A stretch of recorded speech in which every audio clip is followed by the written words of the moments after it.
নমস্কার, কেমন আছেন সবাই? আমি মানসী চলে এলাম লাইভ বাই দ্য ওয়ে আবার নতুন একটা ব্লগ নিয়ে। দিনটা ছিল গণেশ চতুর্থীর দিন। সকালবেলা ঘুম থেকে উঠে দেখি প্রায় প্রচণ্ড পরিমাণে বৃষ্টি হচ্ছে। দূরের দিকে তো কিছুই স্পষ্ট দেখা যাচ্ছে না। আমাদের সোসাইটিতে সকাল 10টা থেকে মোটামুটি পুজোর কাজ শুরু হবে, যার জন্য আমাদেরকে বলে গেছিলেন যে আপনারা সবাই যাবেন। সেই অনুযায়ী আমরা সকালবেলা ঘুম থেকে উঠেই রেডি হয়ে পড়েছিলাম যে সকালবেলা যাব বলে, কিন্তু বাইরে এত পরিমাণ বৃষ্টি হচ্ছে যে ঠিকমতো বেরোতেই পারলাম না।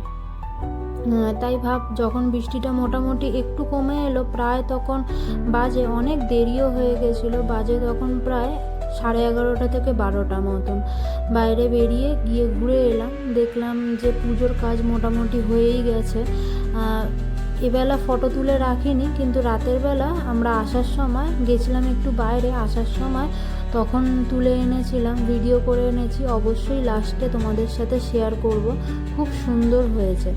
আর প্রায় 10 দিন মতন থাকবে, তো প্রত্যেক দিন নিয়ে যাব আর তোমাদেরকে দেখাবো কি কি হচ্ছে। অনেক রকম অ্যাক্টিভিটিস হবে, আরও অনেক কিছুই হবে।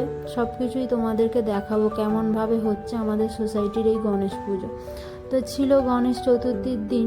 খাওয়া দাওয়া সকালবেলা মোটামুটি হালকার মধ্যে খাওয়া দাওয়া হয়ে গেছে। দুপুরবেলা রান্না বান্না করে তো বাড়িতে ছিল অনেকগুলো দুধের প্যাকেট। তা আমি ভাবলাম যে আজকে একটু দই বানাই, মিষ্টি দই বানাবো, তার জন্যই সরঞ্জাম শুরু করেছি।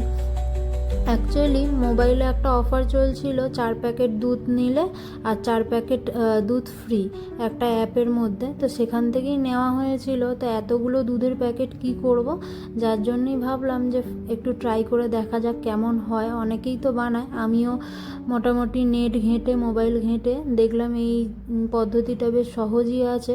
তো বানিয়ে ফেলতে শুরু করে দিয়েছি। ওদিকে বসিয়েছি দুধ, আর এদিকে ক্যারামেলটা প্রথমে তৈরি করে নিয়েছি। অনেকটাই চিনি দিয়েছি, প্রায় 350-400 মতন চিনি দিয়েছি।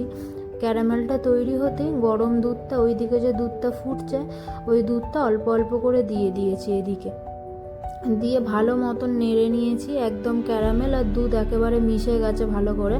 আর এইদিকে দুধটা যে ছিল প্রায় হাফ হাঁড়ি মতন ছিল, পুরোটাই ফুটিয়ে ফুটিয়ে কতটা কমিয়ে দিয়েছি দেখতে পাচ্ছেন।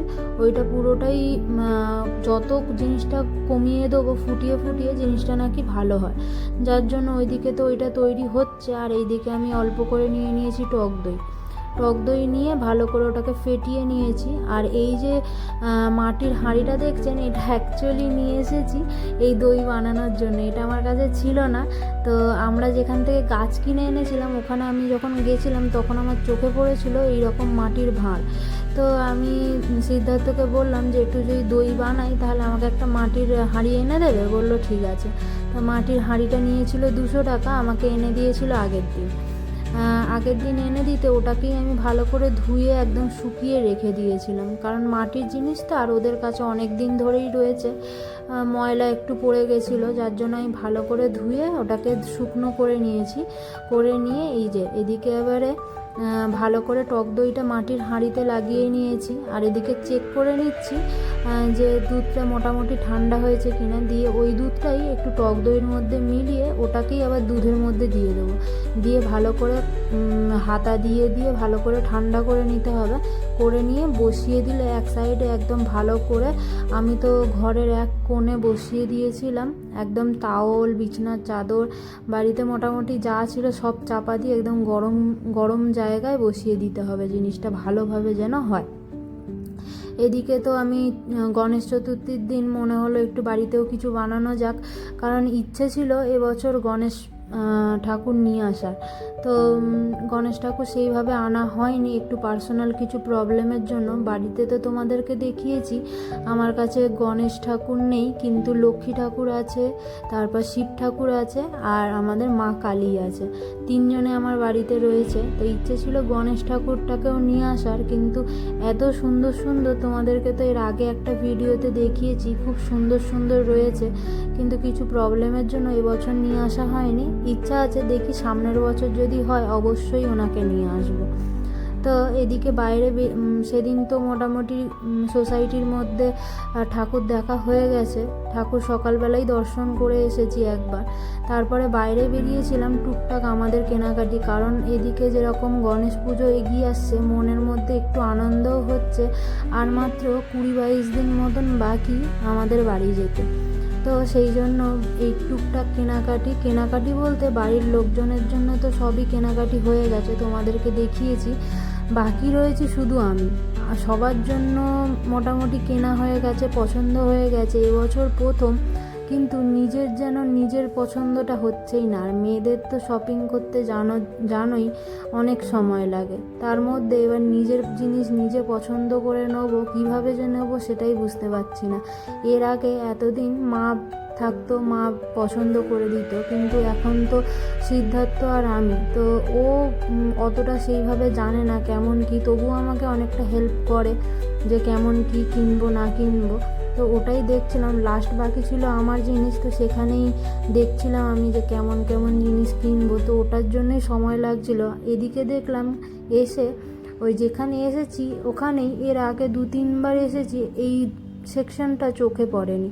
এত সুন্দর ফ্লাওয়ার ভাস রয়েছে, কি সুন্দর প্লেট, শোপিস, এত ভালো লাগছে মনে হচ্ছে কয়েকটাকে তুলেও নিয়ে চলে যাই। দামও মোটামুটি আছে, কিন্তু 2-1টা জিনিস এত পছন্দ হয়েছে, দেখি ইচ্ছা আছে পরের বারে নিয়ে যাব। ওই যে প্রথমেই দেখালাম মোমবাতি রাখার যে স্ট্যান্ডটা, ওইটা খুব পছন্দ হয়েছে। ওইটা পরের বারে যদি আসি তাহলে অবশ্যই নেব। তার সঙ্গে এখানে কি সুন্দর শোপিস আছে না, বেশ ভালো লাগছে।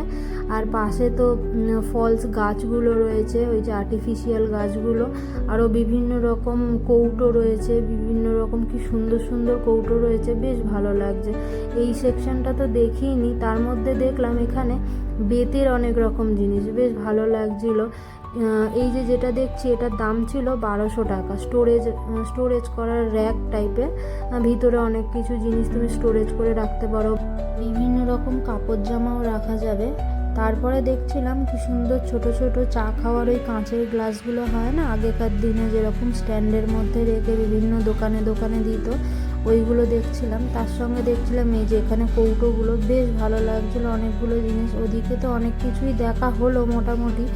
এবারে যাই এইদিকে, জামা কাপড়গুলোও তো নিতে হবে। প্রায় এই নিয়ে 3 বার বেরোলাম। আগের 2 বারই সিদ্ধার্থর জন্য আমার বাড়িতে আমার মা, বাবা, ভাই, আবার ওই বাড়ির আমার শাশুড়ি মা, শ্বশুর মশাই, আমার ননদ, তারপরে ভাসুররা রয়েছে, তারপরে আমার দিদি ভাই রয়েছে, অনেকের সবাই দাদা ভাই, অনেকের জন্যই জামা কাপড় কেনা হয়েছে। তো আজকের মোটামুটি পুরো প্ল্যানিং নিয়ে এসেছি। সিদ্ধার্থ বলছে আজ তোমারটা পুরো কমপ্লিট করেই যাব। তাই জন্য চলো, অনেক তো শোপিস দেখা হলো। এদিকে যেটা মেন নিতে এসেছি সেটা যাই, এবার গিয়ে দেখি। অনেকগুলো জামাই ট্রাই করেছি, এখান থেকে সব কটা নিইনি, আবার অনেকগুলোই ট্রাই করেছি যেগুলো ফটো তোলা হয়নি সেইভাবে। কিন্তু মোটামুটি যাই হোক, 2টো জামা নেওয়া হয়েছে সেদিনকারে, আর আমার ভাইয়ের জন্য একটা নেওয়া হয়েছে, সেটা পরে তোমাদেরকে দেখাবো।